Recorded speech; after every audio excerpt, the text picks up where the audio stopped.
Hi, my name is Sarah McMains, and this is a Session 6 presentation on empathy from a Christian worldview. And I just wanted to say that I'm currently at the beach at my family's beach house that doesn't have any Wi-Fi. So I'm sorry if it's laggy, but I'm using my connection from my phone to be able to do this. So just a warning and a heads up throughout the presentation. If it seems a little laggy, that's why.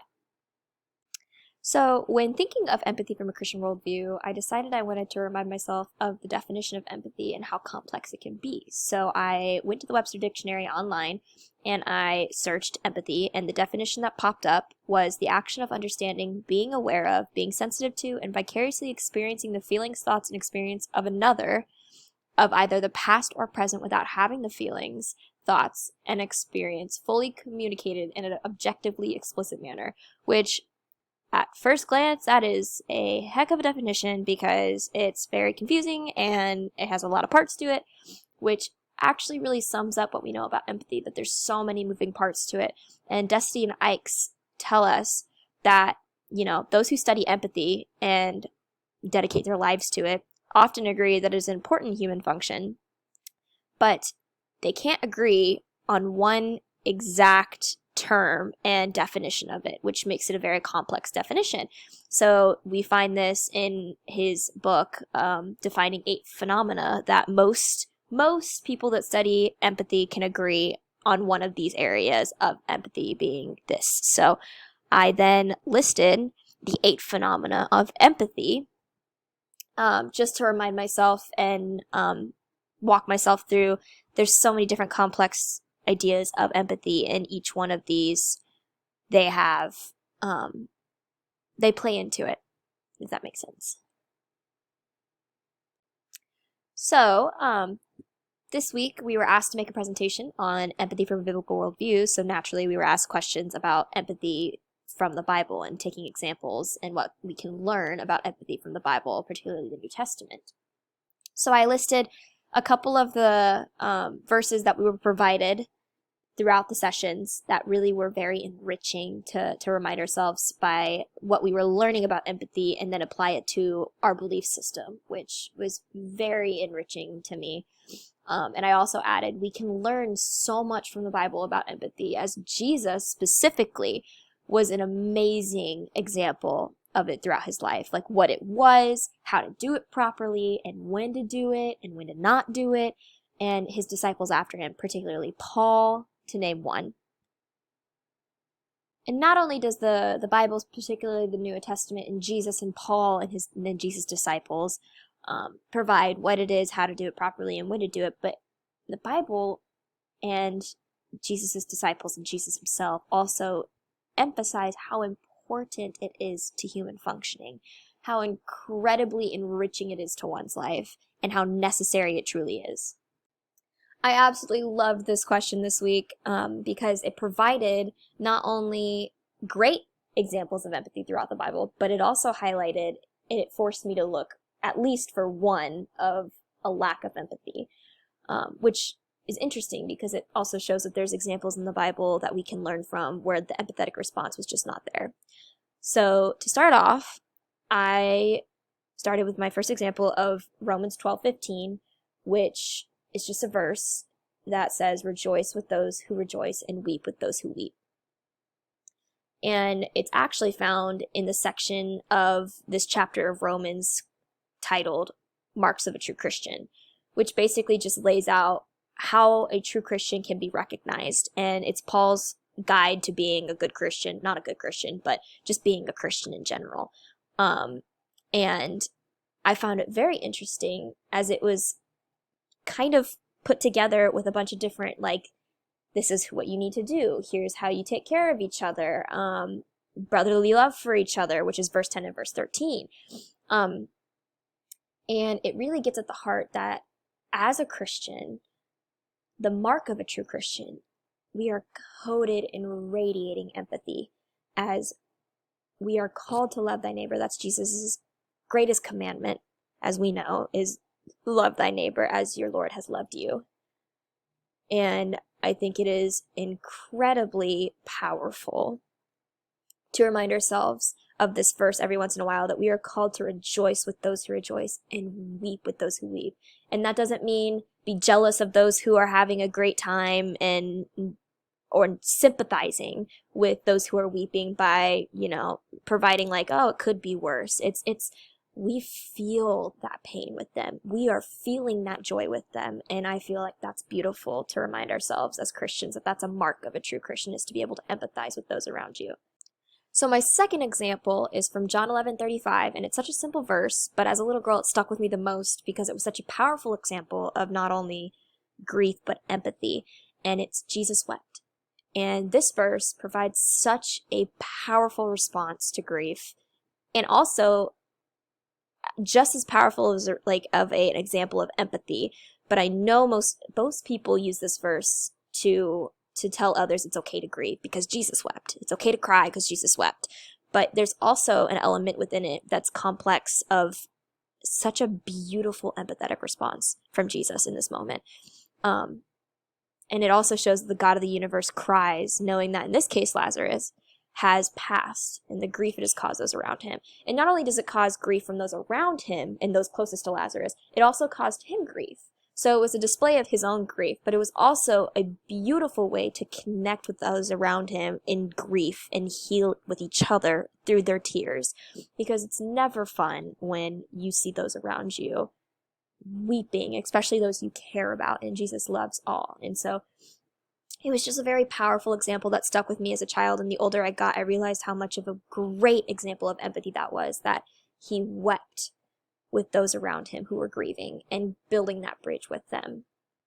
So my third example was from the Old Testament, and I know we were supposed to kind of focus more on the New Testament, as I explained that the Bible shares a lot of true empathy through Jesus as an example, but I wanted to look up an example of a lack of an empathetic response.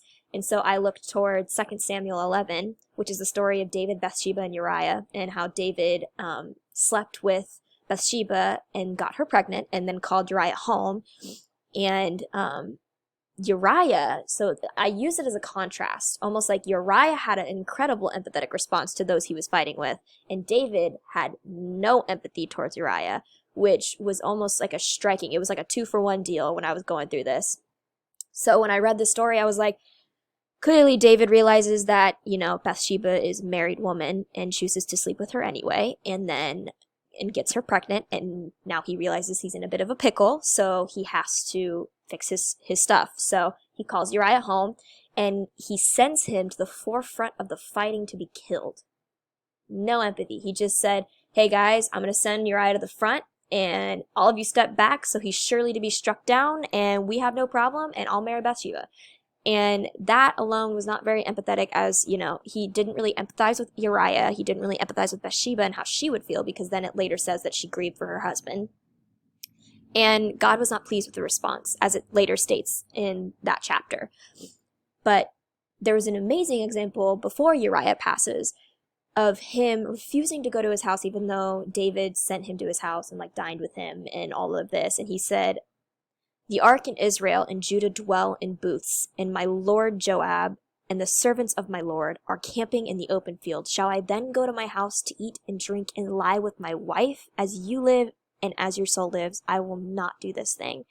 Basically saying, my men are in the field, dying, starving, and not comfortable. So why on earth would I then do that?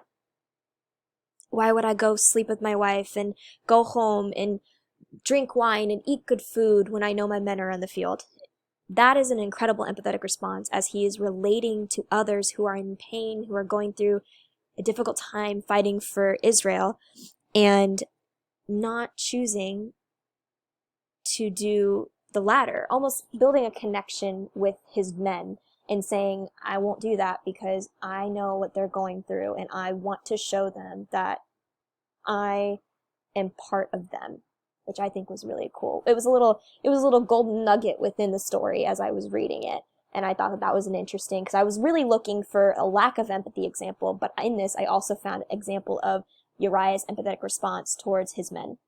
So the biblical event that I decided to focus on and also took a lesson of empathy from was the story of Solomon's wisdom in 1 Kings 3:16 through 28. And it's the story of the two prostitutes, one of which switched her dead child in the night to take the other's who was alive. And then, obviously, they ended up in front of the king because the real mother wanted her son back, knowing that it wasn't her son. And Solomon responded by threatening to cut the child in half to give each woman a half because both of them were bickering, saying it was their son, which pretty wise in one opinion, because then the child's actual mother exclaimed, please don't, please don't, please don't let the other woman have the child. I want my kid to be safe, like displaying some serious like panic. And the other woman who was lying was like, yeah, that'll work, at least whatever. No empathetic response to it. And I just found it very interesting. And what I learned about empathy from the story as I reread it, because I learned this story as a kid, as I reread it, the story is a very interesting one to me, as it shows not only a great display of empathy for the life of the child by the mother, but it also shows the lack of empathy by the woman who took the child from its mother. Because we're talking about King Solomon literally said, I'm going to slice this child in half, and you both can have in half, and we can just end this right here. But he was really planning to hear who had the panicked response due to, that's my kid, I don't want him to die, which was ingenious, which is how his wisdom spread throughout the land, that he was a wise king. But it was just a very powerful display of empathy, and I learned a lot about empathy here, that a lot of people don't display it well, in that the woman who was lying about her being her child just agreed to the king's decree because her child unfortunately had already passed, and I'm assuming, that maybe she was already just whatever, what's another kid at this point. And the other one was like, please no, please no, please don't hurt the child, which is a very empathetic response from mother and kid. So I learned a lot based off the story. I loved really thinking about how does my faith impact my own empathy, and I really honestly analyzed it for a while, and I came to the conclusion that faith impacts empathy by strengthening one's foundation and ability to empathize. This meaning the old saying that, you can't pour from an empty cup. You need something to pour into your cup in order to pour into others. And that for me is Christ's love, and he is the foundation for me. And from there, I can be filled by his truth and love in order to better provide empathy and love to others. And I also believe that one's ability to successfully empathize is based on their understanding of the character of God and others. And it provides a guide almost to us on how to better provide empathy to others. And I mentioned the verse that I mentioned before as an example, Romans 12:9 through 21, which is the marks of a true Christian. And this is just a very good, refreshing verse to read because it reminds us of the guide to do so. So, yeah. So naturally I went with emotional contingent. I want to say that's how you pronounce it. I'm sorry if I pronounced it wrong. But it's the concept of, catching another's emotions. And it's used in your brain working with canochial neurons, I hope I said that right, and mirror neurons, which I found incredibly interesting, as it implies that our brains are naturally hardwired for empathy, because it's the old saying, monkey see, monkey do. So if we can watch someone's facial expressions, just weeping, we have mirror neurons and canochial, I hope I said that right, neurons that allow us to then be like, that is a sad facial expression. I feel that. So then our brains act and perform the same actions. So we feel the pain of the other person. And I think that's very interesting, and it really helps my understanding of empathy. So these are my references throughout this slide, and this is the end of my presentation, and thank you so much for watching.